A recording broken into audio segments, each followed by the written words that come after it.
All right, so I'll start with a joke. Why did the turtle cross the road? Why? My mom.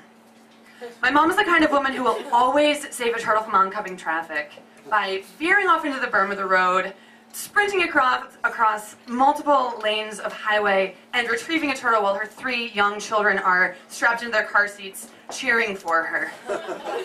At least that was what life was like in the early 90s for us.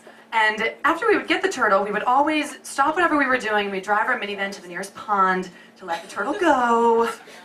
She's a very good role model, despite the running across the traffic stuff.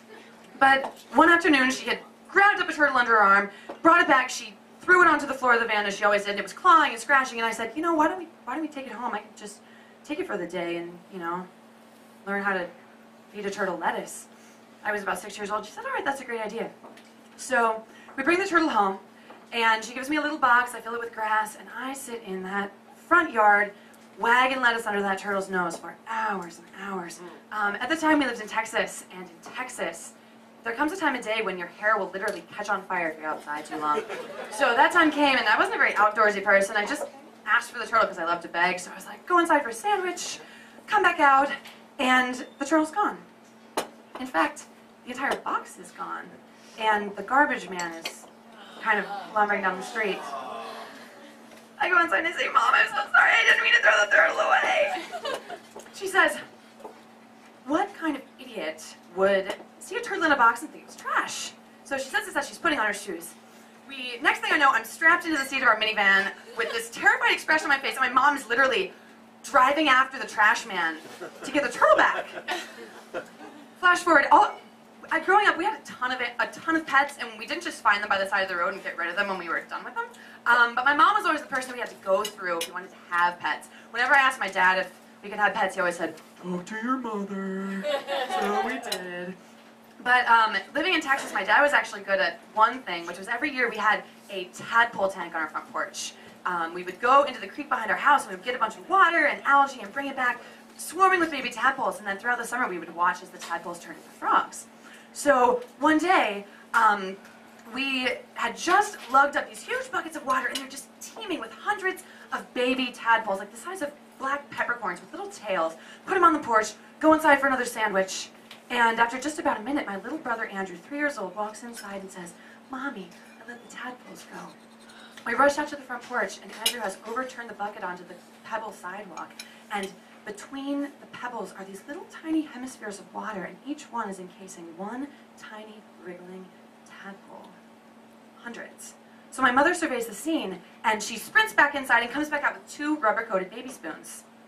And she and I sit in this sweltering Texas heat. I'm 6 at the time.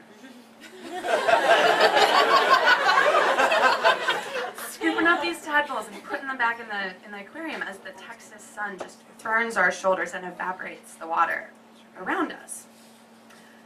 And, you know, in retrospect, it seems like a silly idea to try to save 1 million baby tadpoles from a pebble sidewalk with a teaspoon, or to track down the trash man who has abducted your daughter's turtle and get out of the car and speak to him, which she did after we caught him. Later in life, she told me that she asked him, how many times did you press the mash button when you left our house?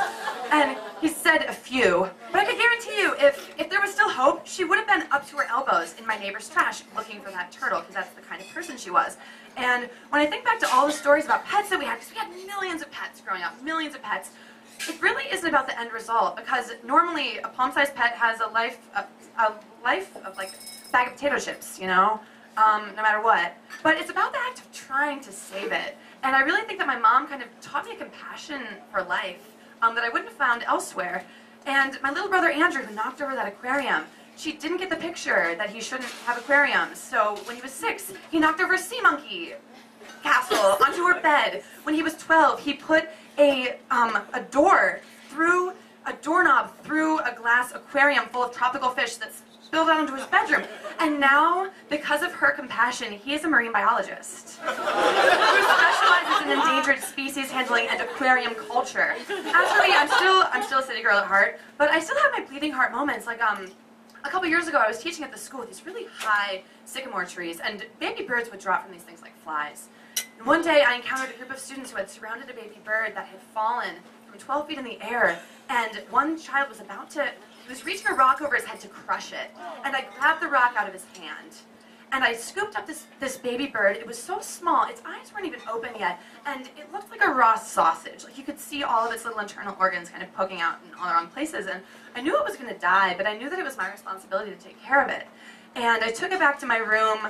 I put it in a little towel nest. I would heat up hair rollers every morning and put it under the towel to keep it warm while I toted it with me. I would feed it with an eyedropper full of baby food, but it wouldn't eat unless it heard its mother's call, so I downloaded sparrow calls on iTunes and would play them, and I was teaching my students how to raise this bird, and after 3 days, Jack Sparrow died.